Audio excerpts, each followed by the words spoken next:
You know what? You know me. I've got a strong point of view, but that doesn't mean I don't listen to the other point of view, especially if it's someone who spent their life, you know, really working with prisoners. And joining me today is Gary Glowacki. He's an organizer for Prisoners Justice Day and an organizer with Bridge Prison Ministries. Thanks for being here. Thank you. Look, Gary, you and I disagree on some things. Let's start by looking for common ground. I believe that prisons themselves should be safe. That is, I don't think there should be violence or rape within a prison. I think we should make sure that if someone's in jail, they should be protected. Obviously, you agree with that. Yes. But how far further than that do you want to go? Well, I believe that the community also is entitled to incredible safety, right? And I'm not sure that just simply locking people away, giving them limited resources, limited treatment programs, and releasing them to even less resources in the community is in any way, shape, or form keeping the community safe. So, okay, fair enough. But what's your solution? Do you want... let me ask you this. I just looked it up today. Murders in this country, second-degree murders, typically out after 10 years. Mm-hmm.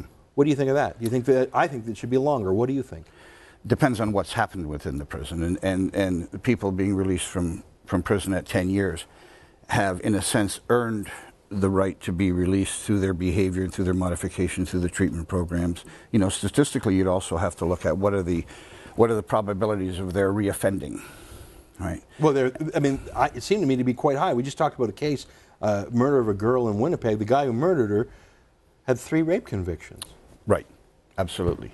And that's probably the other end of it. I work with men who have offended and done some horrible things and are out of jail for 5 years, 10 years, 15 years, and doing well and contributing to society and paying their taxes and having their lives restored. And so there's both sides. You know, I'm not going to disagree with you that we should probably give attention to men who have been released after they're released. Right. But I was looking through the Prisoners Justice Day website. Yes. There was stuff there about tattoos, about unions, a prisoner's union. That stuff. I mean, you're coming across as a reasonable guy who's trying to help integrate these men after being released. I don't think anyone disagrees with that. But what I'm seeing on this website is they want it to be more fun in jail. I ran a clip of a woman, Miss Blondell, who's now been murdered herself, saying, "I want the right to do what I please." Basically, I mean, it was a list of grievances that I think people listening say, "You know what? You're a murderer. You don't have the right to be to want these things." What do you think?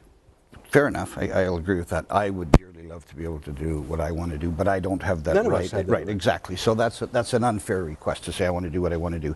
And you can do that, but you have to reap the consequences of that. So, you know, the old saying, if you can't do the time, don't do the crime. But here's a guy playing, just on the screen, playing video games in prison. I mean, you know, what's that? What's that? Is that rehabilitation? That's not even rehabilitation. What is it then?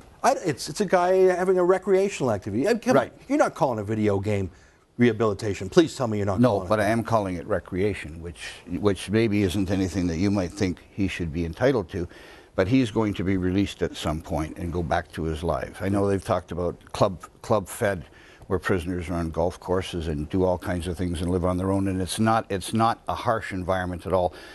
Other than the fact that simply going to prison is a harsh environment at all. They've lost lots of their rights, the right to see their family when they want to, the rights to move around. They're really quite segregated from society.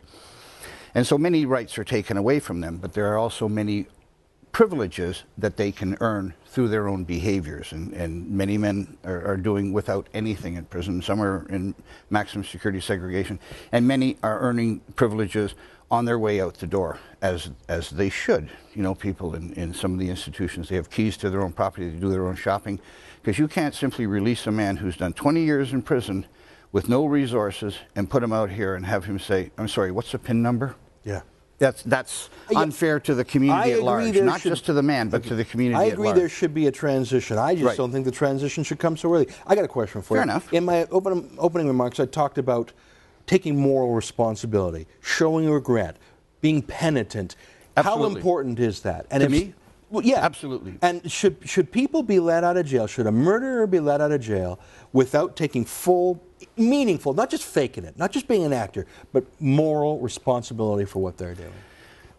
That's up to the parole board, and well, and I want to talk about the parole board. Sure, I think the parole board rubber stamps thing. I want someone who, if they're going to get a shortcut on their sentence, I mean, I want to see believable, credible, remorseful. I want to see a man whose heart acknowledges he did evil and swears to be a reformer. And if you can do that, you let me know. Because yeah, and until that comes, I want them in jail. Okay, prisons were initially started, and penitentiaries were developed by the Quakers for men and women, but primarily men, to do their penance. They were left in there, and they were left in isolation to think about the wrongs they'd committed, to do their penance, and then be brought back into the community because they were still considered to be an important part of the community itself. We've lost that. I think we have. We've lost that completely, where if you're an ex-offender, if you're a felon, a prisoner, you've lost a lot of the rights as being human. So I'm not sure that that's necessarily the way to go, because we are no longer put in a situation where men are pushed to be penitent. I'm a big proponent on restorative justice, which is also about accountability, absolute accountability, because it's foolish to do otherwise. Right? So, Gary, you know what? Forgive me. We have run out of time. I would like to have you back on the show again. There's a lot of things that you have dealt with that are real issues that I think we should address, and in a more serious, sober-minded, responsible way than some of the outrageous demands of this prisoner's justice. Will you come back on our show another time? Thanks for being here. Thank you. Cheers.